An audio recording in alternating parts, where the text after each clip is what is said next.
Good morning.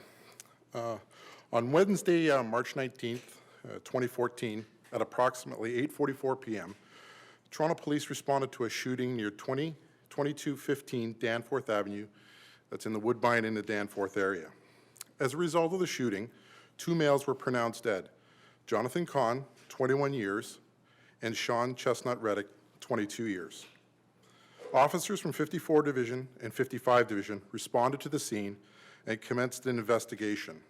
Shortly after, members of the Homicide Squad took carriage of the investigation. As a result of our partnership with the Centre of Forensic Sciences and excellent witness participation, the Homicide Squad has completed our investigation. The following are those results. Mr. Chestnut-Reddick and Mr. Kahn are known to each other. They traveled in the same circles and had mutual acquaintances. On the evening of March 19th, the two parties had an unintentional meeting in front of 2215 Danforth Avenue. The two parties quarreled and began a physical altercation. Both parties drew firearms that were in their possession and fired at each other. Although it was a chance meeting, both parties were the other's intended target of the shooting. Mr. Chestnut-Reddick and Mr. Kahn had a pre-existing conflict with one another. This may have sparked the shooting. Only two firearms were involved in this offense.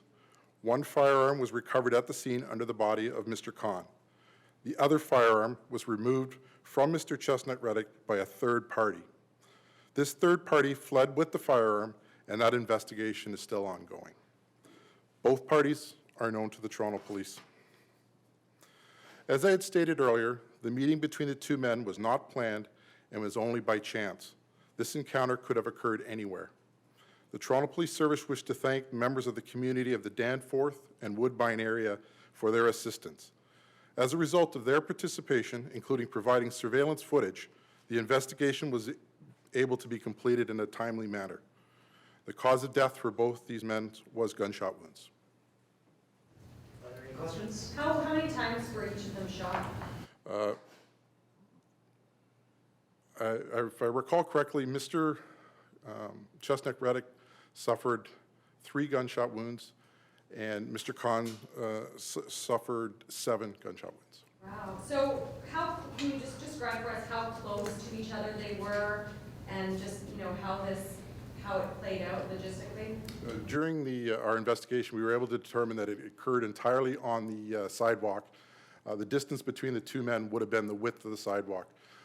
That's it. So one of them was on the north side of the sidewalk, one of them was on the south side? That's correct. Very short distance. It started as a physical altercation, eventually ending in the shooting. Like a physical altercation fist fight? Correct.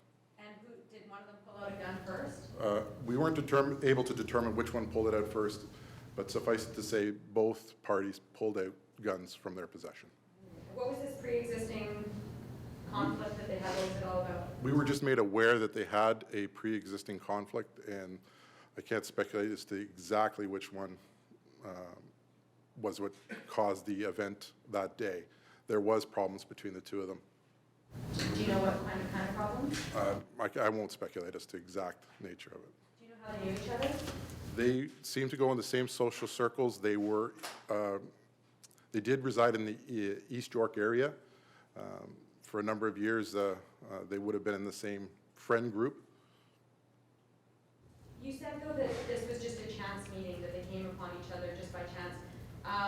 Any indication that one of them or both of them were planning on killing the other one, though? Or does it just seem that fist fight, one guy pulls out a gun, two guys who weren't planning on it end up dead? Yeah, our indication is that both arrived from opposite directions, and that just happened to be the location.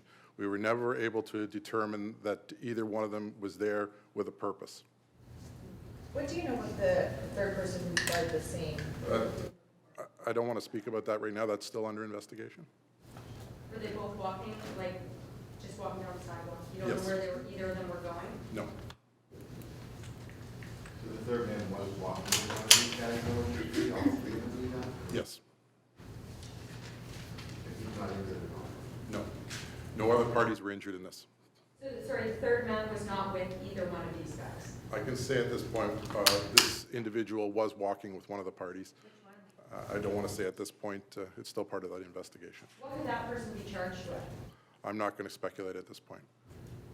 Can you be charged with accessory after the fact to murder if the, like? That is a what potential. can be done if the accused murderer is, that's a possibility? There's a possibility. So just to clarify, you found one firearm on the scene that night, Correct. and you believe that this third party took the other weapon? That's correct. Did that person try to help their friend who had just been shot at all? What do you mean by help?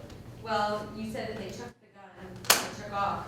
Did they try to render assistance at all before doing that, or was their first priority just to get that murder weapon and get out of there? Just for the information we have, this individual removed the firearm from the person and fled the scene. Was that person involved in the earlier altercation, the fistfight? Not that I'm aware of. And was this all caught on camera? You talked about video. Video surveillance was important, but it did not capture the actual event itself. You mentioned that there was excellent witness participation. Yes. How many witnesses did you have around there that night? We had a number of witnesses come forward, and it provided crucial information that we're able to piece it together. It was an excellent response from the people in that area. Do you think that was driven by the fact that this wasn't a shooting in such a public area, so many rounds were fired? Like, were people frustrated or just wanting to help? People came forward just wanting to help. All right.